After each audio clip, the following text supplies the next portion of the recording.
Bienvenue à chacun et à chacune d'entre vous à cette série de vidéos intitulée La parole au temps de Noël. Mon nom est Paul-André Durocher, je suis l'archevêque de Gatineau et avec vous, je vais continuer à explorer les lectures que nous propose la liturgie pour la célébration de l'Eucharistie. La première lecture depuis le jour de Noël est surtout tirée de la première lettre de Saint Jean. Nous continuons la lecture, nous sommes rendus au chapitre 4, les versets 7 à 10, en ce mardi 5 janvier. Le passage qui nous est proposé, 4 versets, est un des passages les plus connus de cette lettre, les plus poétiques aussi.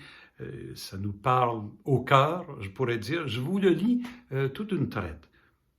Bien-aimés, aimons-nous les uns les autres, puisque l'amour vient de Dieu. Celui qui aime est né de Dieu et connaît Dieu. Celui qui n'aime pas n'a pas connu Dieu, car Dieu est amour. Voici comment l'amour de Dieu s'est manifesté parmi nous. Dieu a envoyé son Fils unique dans le monde pour que nous vivions par lui. Voici en quoi consiste l'amour. Ce n'est pas nous qui avons aimé Dieu, c'est lui qui nous a aimés et il a envoyé son Fils en sacrifice de pardon pour nos péchés. Parole du Seigneur. Oui, c'est un très beau texte. Nous aimons tous cette phrase où Saint Jean le dit clairement, Dieu est amour. O theos agape estin en grec. Dieu est amour. Mais il y a un problème avec ce texte. Le problème, c'est que nous pensons savoir c'est quoi l'amour. Nous commençons par définir l'amour, puis ensuite nous l'appliquons à Dieu. Ah, nous connaissons l'amour et Dieu est amour. Dieu est comme nous lorsque nous aimons. Et si nous faisons ça, nous risquons de nous tromper complètement. C'est pas ça du tout le message de l'auteur. Le message de l'auteur est ceci. Voici en quoi consiste l'amour. Ce n'est pas nous qui avons aimé Dieu, c'est lui qui nous a aimés. Je pourrais aller encore plus loin. Ce n'est pas nous qui connaissons l'amour, c'est Dieu qui connaît l'amour. Et en autant que nous nous laissons aimer de Dieu, et en autant que nous apprenons à partir de cet amour à aimer les autres, là nous connaîtrons l'amour. Vous allez me répondre, mais voyons, on connaît l'amour. Paul-André, c'est un phénomène humain. Tous les humains connaissent l'amour. L'amour des couples, l'amour dans une famille, l'amour entre amis. C'est intéressant à noter que les Grecs avaient des mots particuliers pour ces amours-là. L'amour romantique, passionnel, eros. L'amour familial, sturge. L'amour entre amis, philein. Mais l'amour dont Jean parle ici dans cette lettre, il l'appelle agape.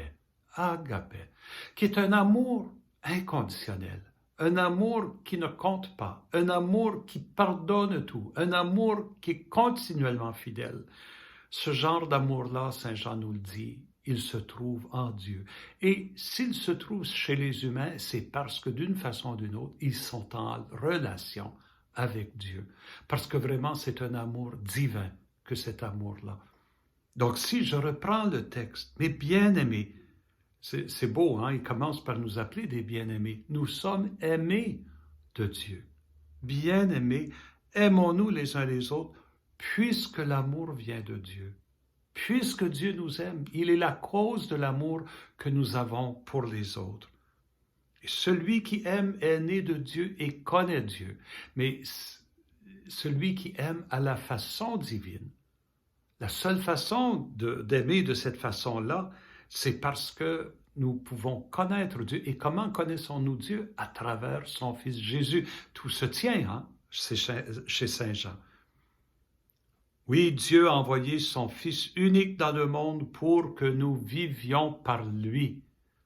C'est ainsi que nous entrons dans l'amour. Si nous vivons par Jésus, ce n'est pas nous qui avons aimé Dieu, c'est lui qui nous a aimés et il a envoyé son Fils en sacrifice de pardon pour nos péchés. Voilà jusqu'où va l'amour divin. Prêt à aller jusqu'au bout, le don de la vie par amour pour nous qui sommes pécheurs.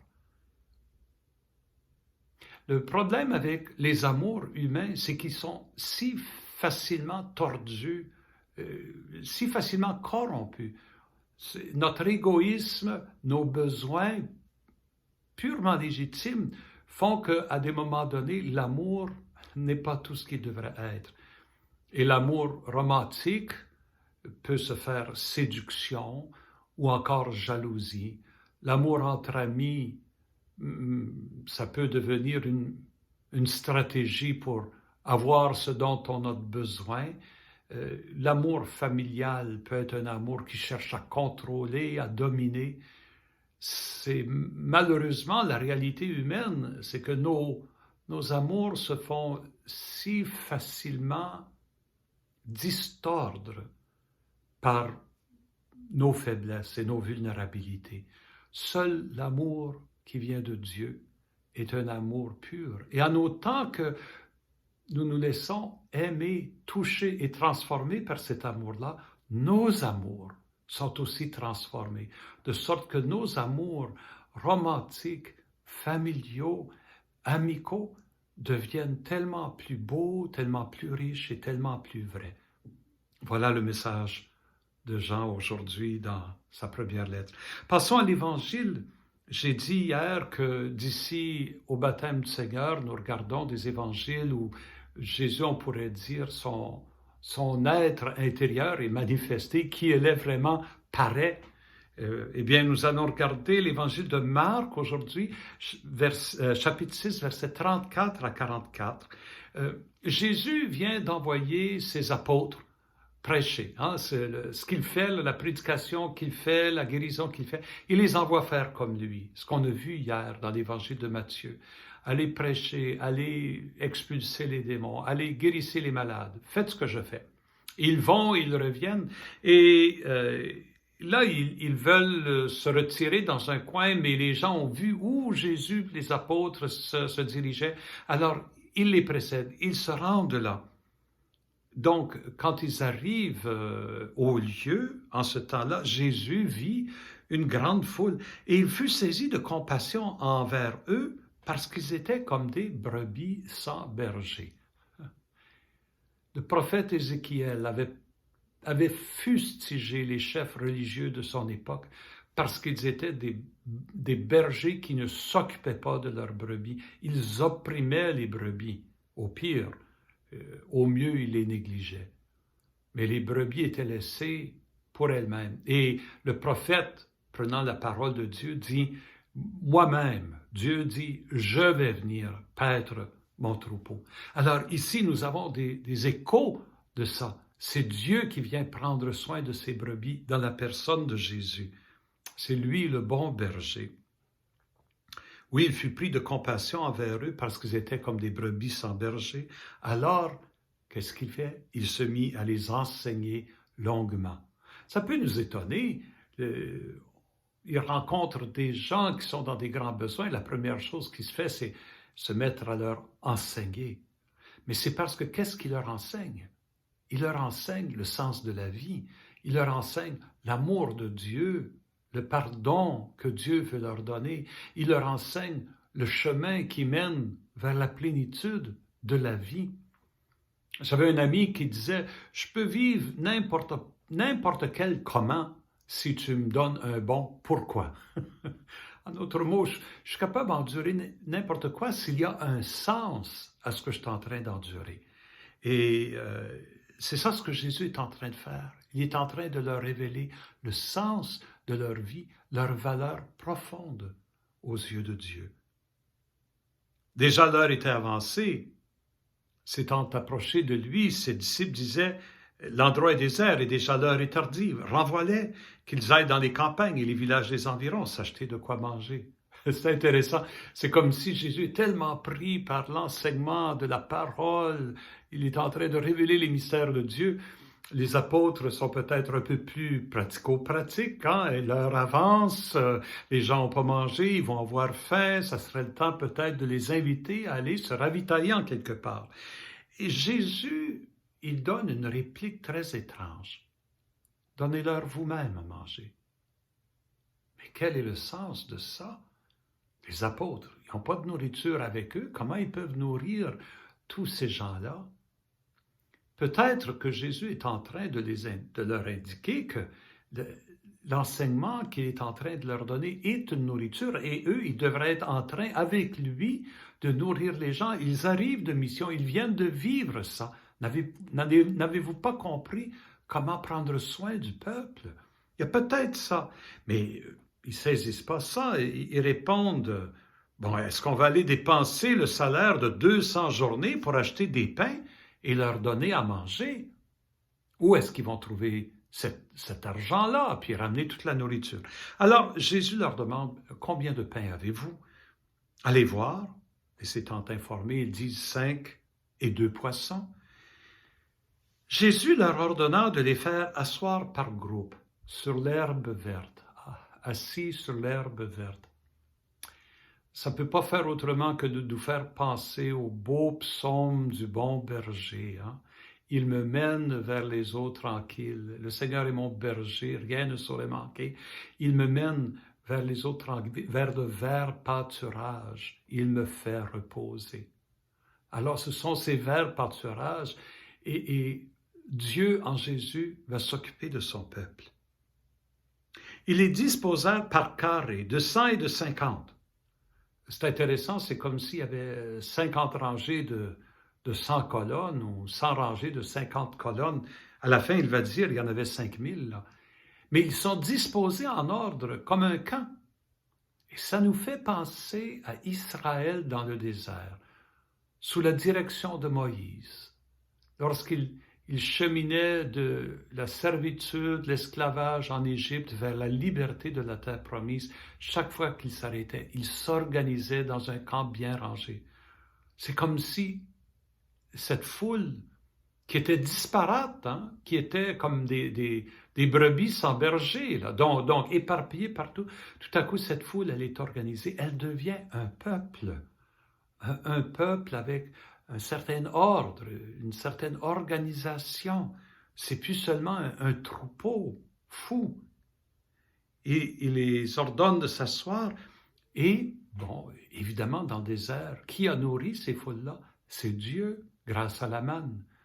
Marc ne dit pas ces choses-là, mais c'est comme sous-entendu dans la description de l'événement. Alors Jésus prit les 5 pains et les 2 poissons, et levant les yeux au ciel, il prononça la bénédiction, et il rompit les pains. Il les donnait aux disciples pour qu'ils les distribuent à la foule. Évidemment, ce langage-là, il prit les 5 pains, levant les yeux au ciel, il prononça la bénédiction, rompit les pains.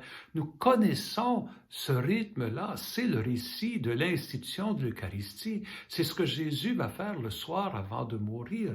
Il prend la bénédiction juive et il l'applique au pain et au vin qui deviennent son corps et son sang. Et c'est clair ici que Marc et Matthieu vont faire la même chose, et Jean et Luc, chacun à sa façon, ils font le lien entre l'Eucharistie et ce don du pain dans la plaine. Voilà la nourriture dont nous avons besoin. C'est le Christ lui-même. Et il donne aux disciples pour qu'ils le distribuent. C'est comme si il aurait pu donner le pain lui-même. Il aurait pu se mettre à distribuer le pain lui-même. Les gens auraient eu la chance de le remercier personnellement, lui dire « Merci, mon Dieu, que tu as fait une grande chose, tu es vraiment le Messie. » Non, il le donne aux disciples. Allez, mais d'où vient le pain? Les disciples n'ont pas réussi à trouver le pain. Le pain vient de Jésus. Et là-dedans, il y a comme un message pour nous qui avons la responsabilité de la mission aujourd'hui. Nous qui sommes appelés à aller nourrir le monde. Eh bien, ce n'est pas notre pain qu'on va donner au monde. Ce n'est pas notre enseignement. C'est l'enseignement de Jésus, le pain de sa parole, sa présence au cœur du monde. Voilà ce que nous sommes appelés à donner, comme les apôtres donnent ce pain qui vient de Jésus. Les gens mangèrent tous et ils furent rassasiés. C'est dire l'abondance de ce repas. Tout le monde en a et tout le monde en a, comme on dit chez nous, en masse. Et l'on ramassa les morceaux de pain qui restaient, de quoi remplir 12 paniers, ainsi que les restes des poissons. Ces 12 paniers, les 12 tribus d'Israël dans le désert, les 12 apôtres qui vont les premiers prendre la mission de Jésus, et il en reste. Il en reste pour d'autres. C'est pas juste cette foule qu'il faut nourrir. Il y a d'autres foules à nourrir. Il y a un monde entier à nourrir. Il en reste pour les autres. Ceux qui avaient mangé les pains étaient au nombre de 5000 hommes. Jésus s'est manifesté comme le bon berger, comme la présence du Père qui prend soin de son peuple en le nourrissant du pain véritable, le pain de son enseignement, le pain de l'Eucharistie. Voilà le sens de ce texte, ce beau texte d'Évangile. Nous avons aujourd'hui 2 beaux textes à méditer, celui de Saint Jean, celui de Marc. C'est beaucoup de nourriture à digérer. Je vous souhaite de le savourer profondément jusqu'à ce qu'on se retrouve demain. Que le Seigneur vous bénisse.